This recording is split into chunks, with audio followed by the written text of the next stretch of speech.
боҷи давлатӣ месупорад барои бекор кардани акти никоҳ. Вале вақте ки ту гуфтаси аёдат бубуроя, мисол агар ҳамсари ту ба судам битиятара, дар ҳамин ҳолат вақте ки пешниҳод накунӣ, депорт кардан мумкин аст. мо дар картат перевод мекунем. ё ягон хешовандонат ки дар ҷумҳурии Тоҷикистон бошанд, муҳоҷирони ҷумҳурии Узбекистона аллакай амнистия кардан. Ассалому алайкум ба ҳама тамошобинони барномаҳои Сорбон Сафаров. Тамошобинони азиз, дар канал обуна бошен ва то охири видеора тамошо кунен. Аввалан миннатдории хидмат ба ҳамаи шумо мерасонам. Ман гаптон надорам. Чӣ хеле ки мара дар конкурс дастгирӣ кардесен, билет харидесен, марам кӯшиш мекунам ки доим дар хизмати шумо бошам. Бародарои азиз, як ҳаракати дигар кунен, як бори дигар билет бихарен, боварӣ дорам ки 20% ё 10% дигар билет мерава. Чӣ хеле ки медонен дар канали ман конкурс рафтесай. Аксия олиам давом дора. Ба 1000 рубл 10 дона билет, ба 500 рубл 5 дона билет. Як нафаре ки аз ҳамада билети бисёр мехара, 1015 падарка ва билетош бо дар бозӣ иштирок мекунанд. Номерои WhatsApp ки дар рӯи экран дидесен, дар ҳамин номерои WhatsApp картаи Сбербанк ҳам ҳастай. Карта ба номи Мунис Хуршедович мебуроя. Сумтона дар карта партоен, чектона рӯӣ кунен, тамом. Савол натиен ки билет ҳаст ё ин ки не. Бидроен билет бихарен, чектона рӯӣ кунен, тамом. Ин ами қадар дастгирӣ. 75 дона призай, 5 дона мошин, конвертои пулӣ, телефон. Ҳама каса ҳаракат кунен, ман аз шумо боварӣ дорам. Дар як масъала камтарак суҳбат мекунем. Дина ман дар рафти барнома оиди ҳамин мавзӯъ якда сухан гуфтам, оиди боҷ барои талоқ дар ҷумҳурии Тоҷикистон. Ва бисёри нафарҳо савол доданд ки ин қонуни нав чӣ хел мебошад ва нафаҳмидан ҳамира.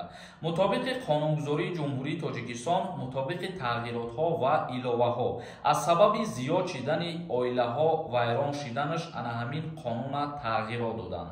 Ҳар нафаре ки акти никоҳша бекор карданӣ мешавад, боҷи давлатӣ месупорад барои бекор кардани акти никоҳ. Пештар боҷи давлатӣ миқдораш камтар буд. Яъне айни ҳол барои ариза менависонен дар суд ки ЗАГСи шумо бекор карда шава, шумо аз ҳамсартон ҷудо мешен. Аввалан ана ҳамин боҷи давлатиро пардохт мекунен ва баъдан аризаи шуморо қабул мекунану муҳлати оштишавӣ метиҳанд. Пас аз ба итмом расидани муҳлати оштишавӣ баъдан акти никоҳ бекор карда мешавад. ман ҳамира дар назар доштам. танҳо оиди нафарҳое ки акти никоҳшона бекор мекунанд ё оилаҳое ки вайрон мешавад. худованд куна ки аввалан оилаи ҳеҷ кас вайрон нашавад ва худованд куна ки ҳама бо оилаш мустаҳкам ва хушбахт бошад. акнун комментарияҳоро хонда ба саволҳои шумо ҷавоб мегардонам. то охирша тамошо кунен то ба саволтон ҷавоб бигирен. дар ҳаминҷо ба ҳамаи шумо як чиза тавсия метиҳам. нафарҳое ки дар Москва ё Московский област қарор дорен, агар бихоҳем ки границаи Қазоқистон бигзарен, рақамҳое ки дар рӯи экран ҳаст занг бизанен, шуморо аз границаи Қазоқистон бо нархи арзон мегзаронам. як кас нависонда: ассалому алайкум акаи Сорбон, як савол срочно доштам. ҳамсари ман 7 моҳа мебошад. дар шаҳри Москва қарор дорем. гости шуда даромадагӣ ай. сроки мигратсионкаш буд мешавад. ба қарибӣ чӣ кор кунем ака? ягон роҳ ҳаст граница рӯӣ накунем ё ин ки ҳатмист ба граница равон кардан? агар ҳамчун гости мигратсиони карташ ба қайд гирифтагӣ бошаву муҳлаташ тамом шидаста бошад 3 моҳара, ҳатмие ки бояд граница бигзарад, чунки 3 моҳ зиёд истодан дар қонунгузории Россия иҷозат намедиҳад. Шавкат нависонда: ассалому алайкум, илтимос саволи мада ҷавоб диҳед. алимент то чанд моҳаша нате ки ҷавобгарӣ кашида мешавад?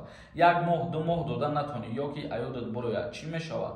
дар ҳолате ки агар шумо абсолютно пардохт намекунед, пула саркашӣ мекунед, ин дигар ҳолат аст. вале вақте ки ту гуфтаси аёдат бубурояд, мисол агар ҳамсари ту ба судам битиятара, мераи пула пардохт мекунӣ, чанд моҳаеро ки споридагӣ набошӣ. ва фаромӯш накунед ки барои саркашӣ кардан аз ситонидани алимент ба фарзанд ҳатман ба ҷавобгарӣ мекашанд. муслимов нависонда: ассалому алайкум ака, ман регистратсия продлит накунам, патент месӯзад?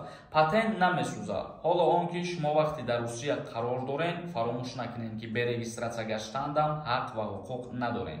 ҷоник нависонда: ассалому алайкум, ягон амнистия шиданӣ ҳаст амнистия бояд дар рӯзҳои наздик ё ки дар моҳҳои наздик бишавад. ҳатман ки шид мо ба шумо хотиррасон мекунем. як каси дигар нависондаи ин қонунҳое ки ба муҳоҷирон дахл дорад кай тамом мешавад. дар ҳамин тема 4 сол шид видео кардести. неужели як проблемаи мигратсияра ҳамиқа биковен, роҳи ҳалша наёбен. западло медона тамоми муҳоҷиро ҳамин кори тира психически намефурад дар ҳеҷ кас. дига биро а ютуб ҳаёти реалнира бин чӣ гапай, чашмота кушо. касе ки ҳамин барномаҳои ма агар маъқул набошад ё касе ки ба бас кардани ма агар розӣ боша фикротона бинависонед дар комментария.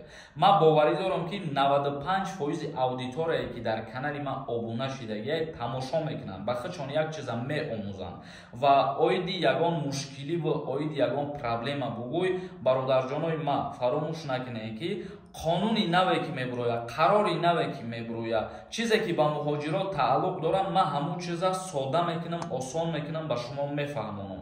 ва ту мегӯӣ ки а ютуб бубро фикр мекунам ки вақти ма ютуб даромадам дар ҳамин тема гапзаниро сар кардам, оли ягон кас гап намезад, ягон каналам набуд. ҳозир пирраи каналҳое ки ба монанди канали мо юрист савол ҷавоб мекунанд, лекин фикр мекунам канали ма якмин каналее ки ҳамин тематикаро сар кардагиай, ба ҳамин хотир аудиториямон камтар бақувватай, ба хотире ки мардум моро тамошо мекунанд, бовар мекунанд. як каси дигар нависондаи бозитон кай сар мешавад сорбон, гап занед, мо билет мехарем. билет хариданӣ бошен, ҳозир омада билет харидан мегирем. билетҳо ки тамом шаванд, рӯзи финала ҳафтаи оянда аниқ мекунем насиб. як каси дигар нависонда ассалому алайкум ака зинда бошӣ, дар корат пешравӣ мехоҳам. ман 1 сол меша бе документам тоҷикистон сафар кунам, оё дар аэропорт депорт мекунанд ё ки не. баъзе ҳолатҳое ҳастае ки дар таможни мигратсиони карта, патент, регистратсияра мегиранд аз дасти муҳоҷиро. дар ҳамин ҳолат вақте ки пешниҳод накунӣ депорт кардан мумкин аст. ва боз баъзе ҳолатҳое ҳастае ки дар дигар ҳолатҳо талаб намекунанд ҳамин ҳуҷҷатҳои гуфтагии моро, ба ҳеҷ проблема намешавад. рустам нависондай ака як савол ҳаст, чӣ хел нависем, дар куҷо нависем, шахсӣ ҳастай. метавонед ки дар комментария номерото бинависед, дар номерои ватсапот ман худам менависонам, суҳбат мекунем. Сафаров Фахриддин нависонда ассалому алайкум додарҷон, ман як модар як саволи муҳим дорам, илтимос ҷавоб диҳед. ҳамин қонуни меган 26 000 банк да меспорӣ, хизмат намекунӣ, ростай ҳамин гап. ҳамира аниқша мегуфтем пешаки раҳмат барори кор шумода. бале ростай, хизмати алтернативӣ дар ҷумҳурии Тоҷикистон ҳастай. бо пардохт кардани маблағ дар муддати 1 моҳ соҳиби ваени билет мешавад шаҳрванд. ғайрат нависонда ассалому алайкум, патент дар Москва регистратсия област кунем мешавад. шумо дар куҷое кор мекунед, дар куҷое зиндагӣ мекунед, аз ҳамуҷа патент ва регистратсияи шумо боша бояд. мисол мегирем, агар аз Московский област патент гирифтагӣ ва меред дар Москва кору фаъолият мекунед, метавонанд барои инем қадар тра причина кунанд ва депортатсият кунанд. як каси дигар нависондаи приз ягон чӣ бирояд, чӣ хел мегирибад ё сум бироя мегзаронен ака. бале, агар ки сум буброя, мисол дар конвертҳо буброя, мо дар картат перевод мекунем. ё ягон хешовандонат ки дар ҷумҳурии Тоҷикистон бошанд, меоянд аз дасти коргарои мо мегиранд.